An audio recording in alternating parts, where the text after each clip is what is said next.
օրենքի ուժով ամենակներեք ես օրենքի ուժով ամենախիստ եւ ամենահնարավոր ամենախիստ պատիժն է իրանց սպասում։ Ես հստակ ասում եմ, ինչ որ լինելու է իրանց հետ, թող լավ պատրաստվեն դրան։ Ինչ վերաբերում է ձեր մատնանշած հարցին եւ ասում եմ, սա շատ կարեւոր է արձանագրել, որովհետեւ վերջին 8 տարիների ընթացքում մենք այնուամենայնիվ ունեցել ենք ընտրություններ հարաբերականորեն ազատ, անկախ եւ ժողովրդավարական։ Վերջին ընտրությունները ու հələ մի հատ էլ որ ընդդիմությունն է խոսում ընտրակեղծիքներից կամ նմանատիպ բաներից բողոքում է, իրոք տենց մարդկանց դեմքներին ժպիտ առաջացում, գյուղերով ընտրակաշարք են բաժանել ու միակ բանը որ կարող են իրենք բողոքել, միակ բանից որ իրենք կարող են բողոքել, այդ այն է, որ իրենք փողը տվել են ու իրանց չեն ընտրել մարդիկ։ Կներեք ավարտում։ Ինչ վերաբերում է ձեր մատնանշած հարցին, ես միակ բանը որ գիտեմ, դա այն է, որ քաղաքացիական պայմանագիր կուսակցությունը ձեր ասած որոշման հետևանքով 1200-ից ավելի ձայն է կորցնում, բայց անկեղծ եմ ասում, նույնիսկ այդ դետալները ինձ հետաքրքիր չեն, որովհետև մի կարմիր գիծը հատվե, մի ռուբիկոնը հատվե ընդդիմության կողմից, որը որ այլ մոտեցման է բերելու իշխող, կառավարող ուժի կողմից, քաղաքական այլ մոտեցման է բերելու եւ մենք այլ որակի նոր մոդելի պետություն ենք դառնալու դրա հետևանքով։ Այդ կտեսնենք շուտ։ Իսկ որ այդ վերահաշկամետի չեղարկման արդյունքում, որը ըստ էության կարող է վճռորոշ լինել Բարգավաճ Հայաստանի համար։ Անկեղծ եմ ասում, ինձ ինձ մեկ է։ Բարգավաճ Հայաստանը կանցնի, չի անցնի,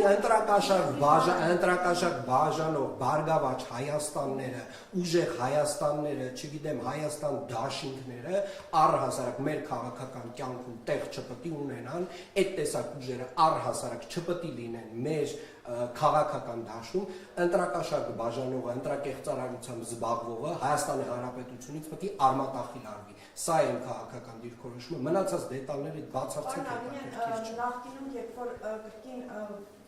ընդդիմությունը այն ժամանակ քաղաքացիական պայմանագիրը խոսում էր կրկին ընտրություններից, ես մոտավորապես հիշում եմ, որ պարոն Փաշինյանը ասում էր ամեն դեպքում գումարը բաժանվում է, բայց ընտրատեղամասում ընտրողի քվեով ձևավորվում են ընտրությունների արդյունքներ։ Եվ դա համարում էր ավելի շատ քաղաքացու նաև պատասխանատվության կամ նաև քաղաքացու պատասխանատվության տիրույթում գտնվող հարց։ Ինչու 8 տարիների ընթացքում ձեզ չհաջողվեց կամ չեք համարում ձախողում, որ դուք չկարողացաք այդ հարցը լուծել, որ այսօր հիմա ընտրությունները այս ես ձեր գնահատականի հետ համաձայն չեմ, որովհետև եթե դա լիներ, այսինքն ընտրակաշարքով ձևավորվող ընտրությունների արդյունքով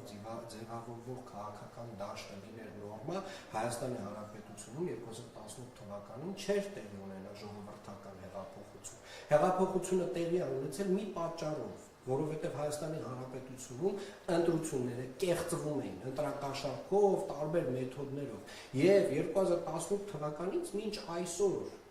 այսօր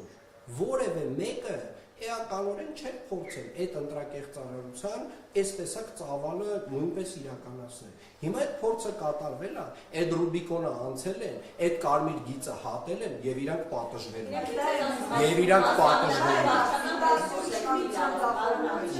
Նրանք առհասարակ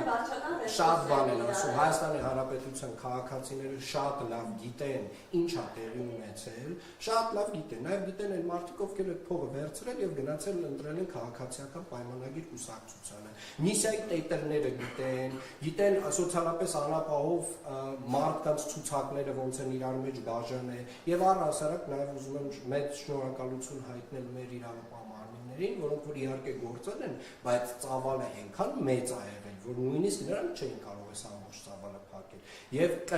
կրկին անգամ ուզում եմ հատուկ շեշտել բոլոր ընտրակաշառակները, ընտրակեղծիքով զբաղվող անձին նոր հետաքրքիր իրականության մեջ են։ Նրա համար, որ կառավարությունը 10,000 դրամով բացացրեց թոշակները, դա ձեր դիմախոսներն են համարում ընտրակաշառքի միջոցով։ Գիտեք, կարելի է, ես չեմ բացառում, որ մեր ընդդիմությունը ունի իրավունք ապուշ լինելու եւ կառավարության փաստացի պարտականությունները վերագրի որպես ընտրակաշար։ Կներեք ավարտեմ։ Հայաստանի Հանրապետության կառավարությունը 2018 թվականից սկսած 8 տարվա ընթացքում գրեթե ամեն տարի անդրադարձել է թոշակների հարցին։ Ասեմ ավելին, հենց նոր ես բյուջեի զեկույց էի ներկայացնում, որտեղ որ խոսում է 2025 թվականի նախընտրական տարի չէր, չէ՞, ժողովուրդ։ 2025 թվականին իրականացրած աշխատավարձերի բարձրացման մասին մանկապարտեզներում, մեր մշակույթի տներում, մարզադպրոցներում, գրադարաններում, թանգարաններում, թատրոններում եւ այդպես շարունակ։ Եւ սա մեր պարտականությունն է։